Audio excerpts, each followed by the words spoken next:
Give us this day our daily bread, and forgive us our sins, as we forgive those who trespass against us. Do not bring us to the test, but deliver us from evil. Amen. Ako pala, siyempre, natutunan mo po.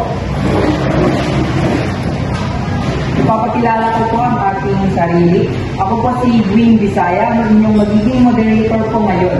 Ngayon po, kung pwede, ipakilala niyo po sa amin ang inyong mga pangalan. Ako po pala si Miss Guillermo. Ako po si Cyrus Tuban. At ako din si Julian Chalaco. At ako din po si Derek X. Ako si Charles B. Mendoza. Maraming salamat. Ngayon bilang inyong moderator, ako ay gagabay sa daloy ng ating usapan. Layunin ng forum nito ay mas mapalalim ang ating pangunawa kung paano natin magagamit ng tama ang ating alawan, kung paano tayo makakaipon at kung bakit mahalaga ang pag-iipon.